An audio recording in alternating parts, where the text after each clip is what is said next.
All right, in this video, you're going to learn how to spool a spinning rod with braided line. And the reason why I have two different spools here is because we need to start with mono, because braid is really slippery on the actual spool. It'll slip right off if you're not careful. So definitely recommend starting off with mono and then going to braid. And these are really just all the tools you'll need. It's fairly simple. Just again, some mono, some braid, and in this case, we're just using 10 pounds each, which is what I use for fishing the flats.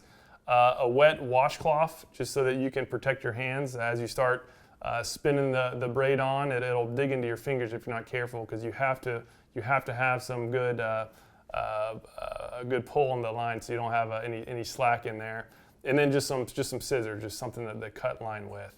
So let's go ahead and get started. And again, you start with the mono, and all you do is just grab the end and just start with the very top eye, the bottom eye, I guess, the eye closest to the reel.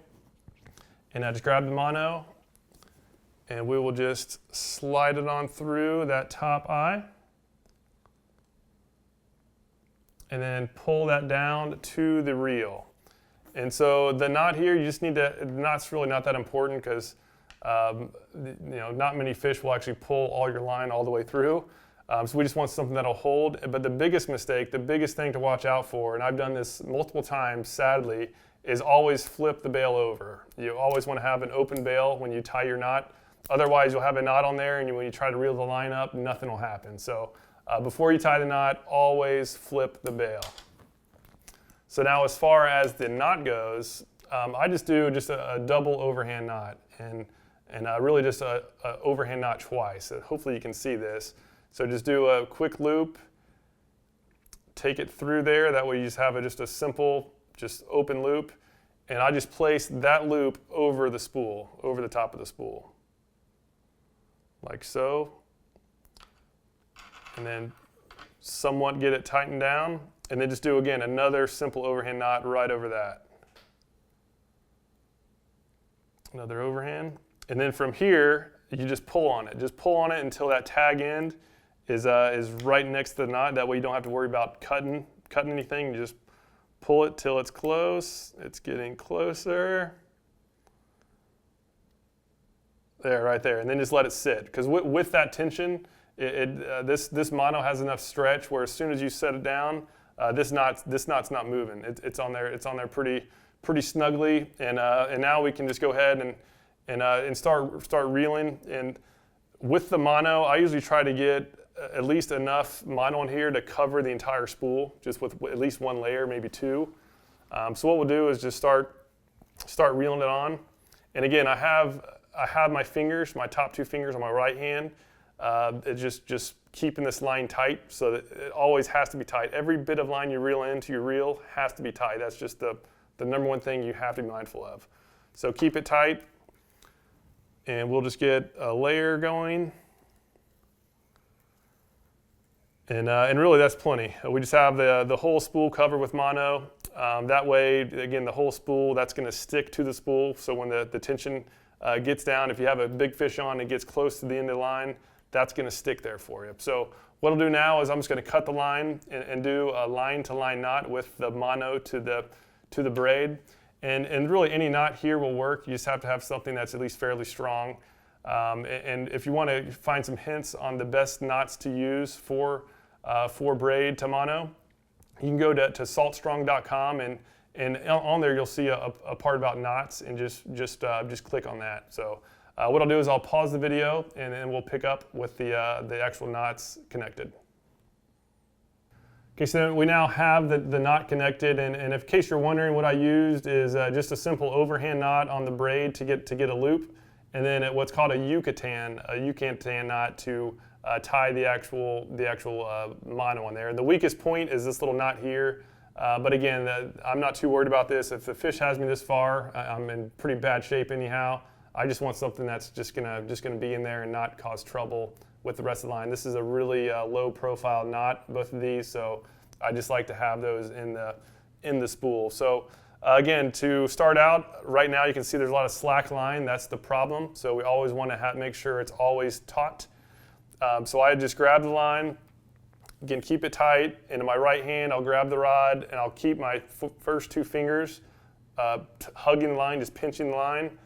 And then what I'll do is I'll start reeling. And another important note, and I've heard a lot of people ask this, is what to do with a spool. So as you're reeling in, what to do with the spool, and the answer is just to keep it, pretty much all of them, have it where its line is going off clockwise and the label is facing up, and that's the proper position. As long as, and most reels go clockwise as well. So as long as the reel spins clockwise from the top, you want the spool doing the same thing. You want them to match. So just keep the spool wherever. I try to keep it right directly below this front eye where my line's coming from, just so it pops straight up.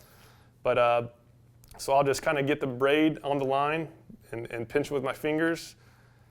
And we're about to go, now that it's on there, we've got some strands looking good. The knots look clear.